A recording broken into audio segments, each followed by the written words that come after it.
Սիրելի հայրենակիցներ, այսօր ուզում եմ ազգային ժողովի ամբիոնից բարձրաձայնել իմ ընկեր 6-րդ գումարման ազգային ժողովի падգամավոր Սուրեն Մանուկյանի դատական գործի աբսուրդ լինելու մասին,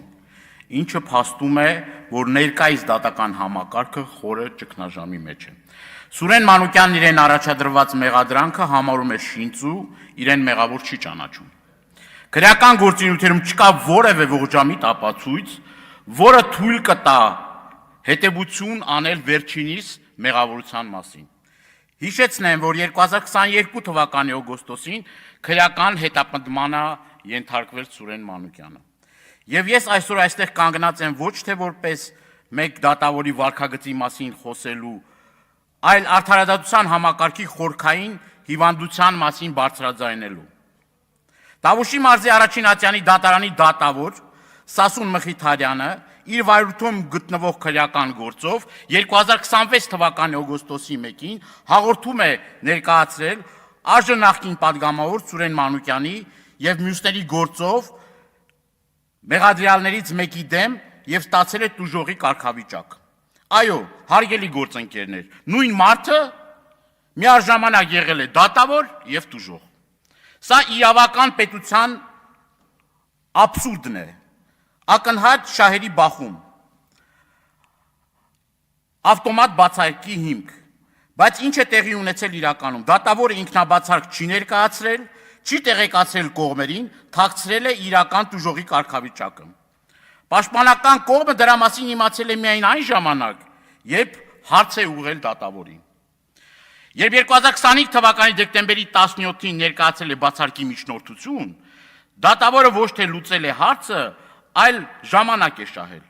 Եվ 2026 թվականի հունվարի 7-ին բացարկն արդեն գրավոր ներկայացված էր, դատավորը հայտնել է, ցիտում եմ.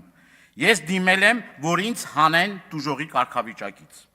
Այսինքն դատավորը փոխել է փաստական իրավիճակը, որպեսզի կարողանա մերժել բացարկը։ Սա ինչ է, եթե ոչ մանիպուլյացիա, իշխանության չարաշահում, անձնական հաշվեհարդարի փորձ։ Ավելին, դատավորը սկզբում լիովին համաձայնվել է տուժողի կարգավիճակին, հարցաքննվել որպես տուժող, միայն այն պահին է հիշել անաչառությունը, երբ իրեն բացարկ են ներկայացրել։ Հարգելի գործընկերներ, անաչառությունը չի վերականգնվում հետին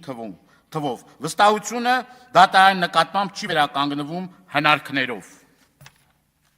Երբ դատավորն իրեն պահում է որպես կողմ, նա այլևս չի կարող լինել դատավոր։ Այս գործով կայացված ցանկացած որոշում հասարակության համար ընկալելի չի կարող լինել,